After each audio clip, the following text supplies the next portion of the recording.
percetakan tuh yang namanya nyetak, ngeprint tuh bagi mahasiswa tuh sebenarnya penderitaan gitu, siksaan gitu. Penderitaan ya. Iya, karena Apalagi yang mau skripsi ya. ya of course.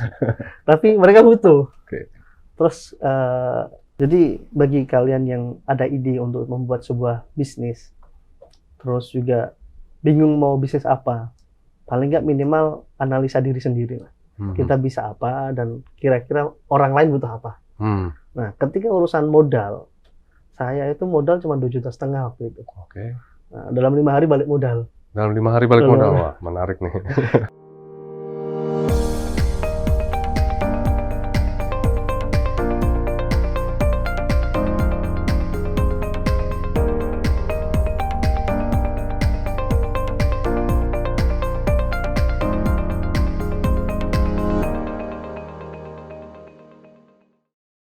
Hai Talkers, bertemu lagi di Talent Talk Podcast. Dan apa kabar kamu semua? Semoga kalian semua dalam keadaan baik. Dan perlu kami sampaikan, proses pengambilan gambar dari Talent Talk Podcast ini telah mengikuti protokol COVID-19. Pada era digital seperti sekarang ini telah merubah banyak aspek dari kehidupan kita, terutama interaksi sosial dan juga perubahan proses bisnis. Ditambah lagi dengan terjadinya pandemi COVID-19 yang bisa dikatakan secara radikal telah merubah pola konsumsi masyarakat. Laju perekonomian yang melambat dan terbatasnya kesempatan kerja merupakan sedikit contoh dari imbas terjadinya pandemi COVID-19.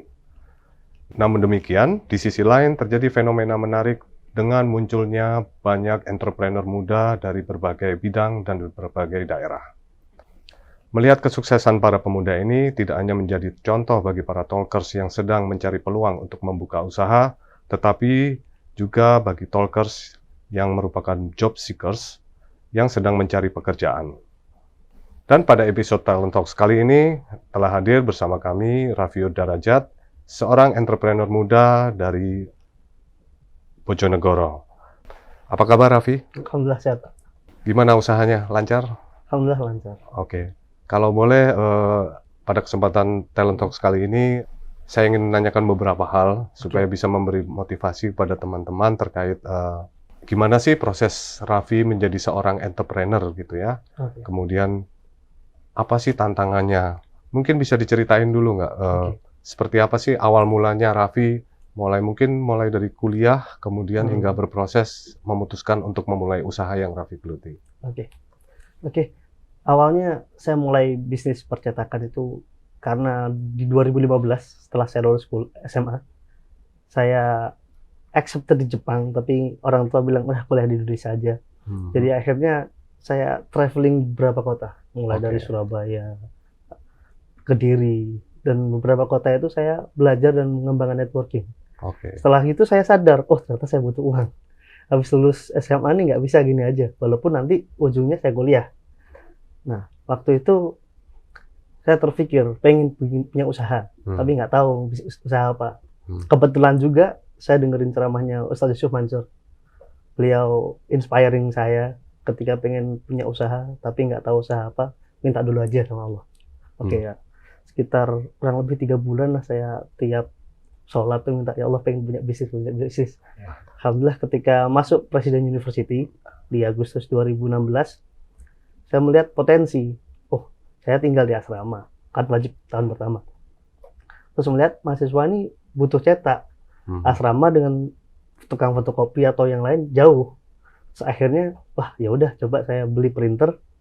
Terus saya marketingin di grup-grup di Line, WhatsApp gitu-gitu. Terus akhirnya respon teman-teman bagus. Akhirnya mulai tahun pertama, berjalan tahun kedua, terus tahun ketiga mulai bikin toko sendiri. Awalnya di asrama, terus kosan, punya toko sendiri. Open recruitment part-time mahasiswa yang mereka lagi nggak kuliah, terus bingung ngapain, mereka part-time kerja di tempat saya. Dan mulai tahun keempat, pas pandemi datang, tesnya di situ. Tapi menarik ya. Tadi kan berangkat dari ide sederhana, gitu ya. Ide sederhana melihat peluang bahwa banyak mahasiswa yang membutuhkan cetak. Membutuhkan cetak. Nah, itu sebenarnya tercetus begitu saja atau sudah melihat misalnya membuat riset tentang bisnis cetak ini sendiri atau gimana? Awalnya saya nggak ada experience sama sekali tentang dunia percetakan sama sekali. Terus saya melihat cuman ada yang butuh nih. Saya research sambil jalan, sambil belajar. Oh, akhirnya ketemu roadmap-nya gimana. Ternyata percetakan tuh yang namanya nyetak, ngeprint tuh bagi mahasiswa tuh sebenarnya penderitaan, siksaan. Gitu. Penderitaan ya? Iya, karena apalagi yang mau skripsi ya? Ya, of course. Tapi mereka butuh.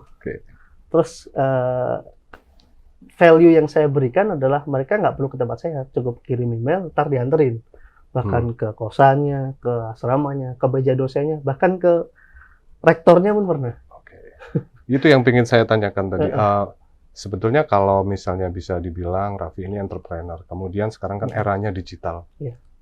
Mungkin bisa diceritakan nggak, apa sih terobosan secara digital yang mungkin Raffi lakukan? Mungkin nggak harus yang wah, tapi apa yang membuat Raffi berbeda dengan bisnis entrepreneur yang lain? Gitu.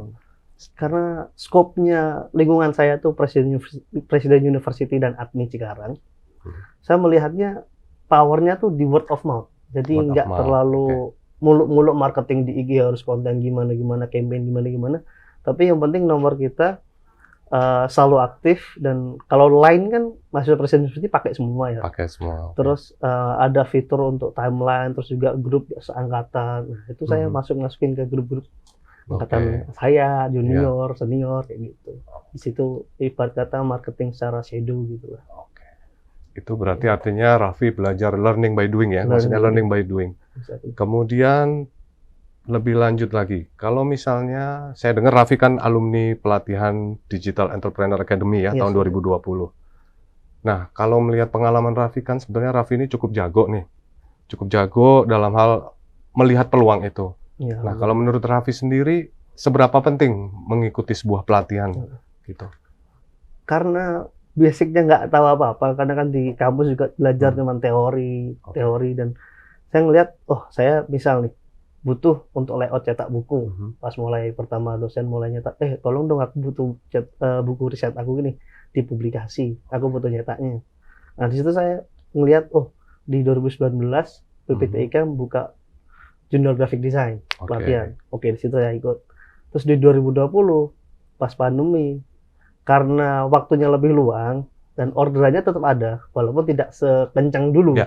Karena dulu kan ketika orang ngecat jam sekarang, minta diantar sekarang. Nah, kalau kondisi pandemi gini, mereka mostly buku. Jadi kami kerjain hari ini untuk diantar besok. Jadi waktunya lebih spare. Ketika di 2020 ikut DEA itu, Digital Entrepreneur Academy, saya ngeliat, ternyata ada beberapa yang udah saya lakuin, kayak misal gimana bikin Google My Business dan lain sebagainya. Nah, tapi di situ juga karena kelasnya offline, dapat link teman-teman yang baru, menambah jaringan menambah jaringan. Berarti Raffi sebetulnya sudah rutin mengikuti pelatihan, ya artinya meskipun Raffi sudah mempunyai usaha itu juga merasa penting ya ikut pelatihan ya Raffi. Karena di situ dapat networking. Dapat network ya, mungkin kadang-kadang dalam satu pelatihan itu tidak hanya pelatihannya saja, tapi ada networking di situ. Nah, sekarang bicara pandemi COVID, tantangan terbesarnya apa Raffi dalam bisnis yang Raffi geluti sekarang? Tantangannya lebih ke gimana bisa wise, maksudnya bisa bijak untuk menentukan ini alokasi dana untuk apa. Dulu kan ada dana lebih langsung riset, Nah, sekarang gimana kita tahan untuk riset yang lain yang lebih potensial. Nah, flow bisnisnya kurang lebih sama, cuman ada tantangan-tantangan baru ketika pandemi ini. Malah kami diundang dari komunitas printing Indonesia untuk dapat datang ke konferensi mereka di Desember kemarin. Terus juga dosen ada punya ide, kita pengen bikin startup nih, misal sebuah platform untuk mengapresiasi desainer. Nah, tapi caranya bukan kita jual desain mereka sebagai virtual desain kayak free pick gitu, tapi cetak jadi suatu barang, nanti barangnya dicetak, dia dapat royalti, kita dapat untung. Seperti itulah. Jadi lebih dapat waktu luang untuk belajar dan bisa menjadi bijak dalam hal-hal yang sulit seperti ini. Nah, mungkin terakhir Raffi, ada pesan nggak buat mungkin para calon entrepreneur muda gitu ya, yang pengen berusaha? Apakah dalam hal dana itu perlu mereka harus gede dulu atau bisa dengan cara yang apa? Gimana sih? Ada pesannya? Oke. Jadi bagi kalian yang ada ide untuk membuat sebuah bisnis, terus juga bingung mau bisnis apa, paling nggak minimal analisa diri sendiri lah. Kita bisa apa dan kira-kira orang lain butuh apa. Nah, ketika urusan modal, saya itu modal cuma 2,5 juta waktu itu. Oke. Nah, dalam 5 hari balik modal. Dalam 5 hari balik modal, wah menarik nih. Karena momen pun yang paling penting. Momen, ketika kita ngerti kita bisa ngapain, terus orang butuh apa, pas lagi demand-nya. Oke. Nah, jadi minimal 3 itu. Kalaupun bingung ya, karena kita masyarakat yang beragama, jadi ya kita minta petunjuk lah sama Tuhan kami, sama Tuhan kita semua. Gitu sih. Ya, oke, Raffi. Tadi menarik setelah menceritakan pengalamannya bahwa Raffi ini sebetulnya background-nya adalah bukan cetak. Bisa diceritain nggak, Raffi? Gimana Raffi sampai akhirnya bisa menggeluti percetakan ini? Dan ada bahan pelajaran nggak sih buat teman-teman lain yang mungkin kadang-kadang kita waktu terjun ke bisnis ini sebetulnya bukan minat kita gitu. Awalnya emang saya dari SMP tuh tertarik dengan dunia teknologi. Oh, teknologi. Jadi pernah bongkar komputer, pernah bongkar printer gitu aja sih. Nah, cuman kan kalau bisnis di komputer kan udah besar. Terus juga ketika masuk di manajemen 2016 lalu itu saya cuma belajar teori. Nggak ada praktek apapun. Industri tentang yang dipelajari pun nggak ada. Nah, terus saya berinisiatif sendiri kayak ketemu jalannya gitu. Ketika beli printer terus di marketingin, oh ternyata bisa gede nih. Nah, di situ mulai belajar pelan-pelan. Jadi nggak cuman riset tentang market saya sendiri, tapi pun juga ketika lihat, oh ada trade show nih tentang printing, ada seminar tentang printing.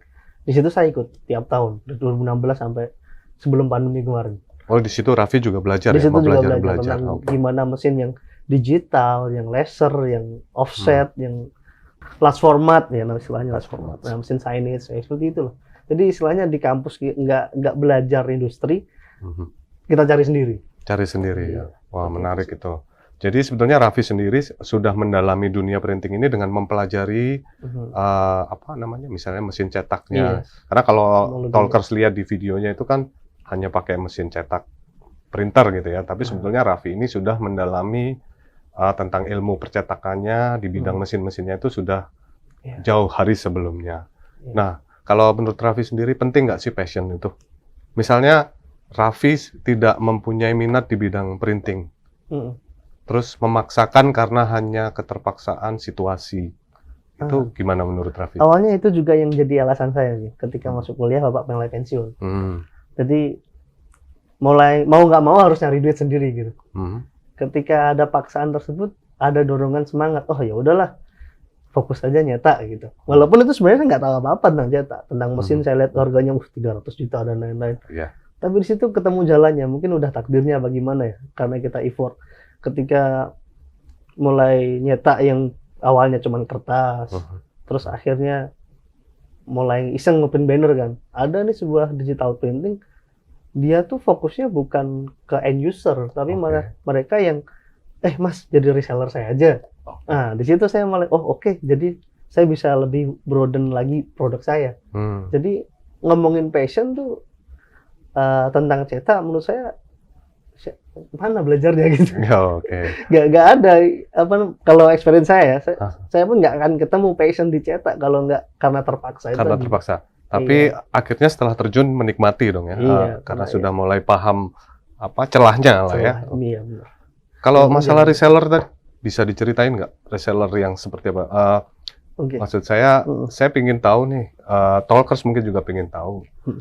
Kadang kan peluang bisnis itu tidak seperti yang kita rencanakan, tapi datang setelah kesempatan yang satu, datang setelah kesempatan yang lain. Nah, kayak apa tuh misalnya reseller nih? Jadi industri di digital printing di Cikarang itu udah crowded lah istilahnya. Misal ada printing A, dia fokusin untuk end user. Ada printing B, dia fokusin untuk B2B sesama company. Nah, yang C ini dia baru muncul. Baru mulai. Karena dia awalnya si ownernya tukang import mesin. Oke. Tukang import mesin, terus dia pengen punya digital printing sendiri. Nah, dia strategiin, oh ya udah reseller aja. Nah, dia jual murah, tapi si resellnya ini bisa jual sesama kayak end user yang lain. Nah, ternyata itu juga yang... Itu mesin atau produk cetaknya? Produk cetaknya. Oh, produk cetaknya. Iya. Karena kan kalau beli mesin mahal ya, satu mesin laser aja 50 ya, juta betul, dan lain sebagainya. Kalau mesin sendiri sekarang Raffi sudah punya berapa banyak? Kalau boleh tahu. Kalau mesin cetak sih saya masih main di inkjet sama laser ya, yang ukuran A4 A3 gitu doang. Kalau mesin finishing yang paling banyak. Finishing ya. Iya, karena kan misal kalau buat bikin buku jadi berkilauan ada mesin sendiri, laminasi, terus bikin lekukan bukunya mesin sendiri lagi. Jadi mungkin kurang lebih ada kali 19 mungkin. Ya. Iya, tapi itu luar biasa menurut saya di usia yang masih cukup muda, sudah memulai bisnis, dan tadi sempat diceritakan dari 2,5 juta, nggak sampai sebulan sudah naik menjadi 5 juta, dan saat ini sudah mempunyai tempat usaha sendiri meskipun kecil. Nah, itulah episode Talent Talk Podcast kali ini, dan jangan lupa follow Talent Talk Podcast di Spotify, dan jangan lupa follow sosial media kami. Terima kasih dan sampai jumpa di episode berikutnya.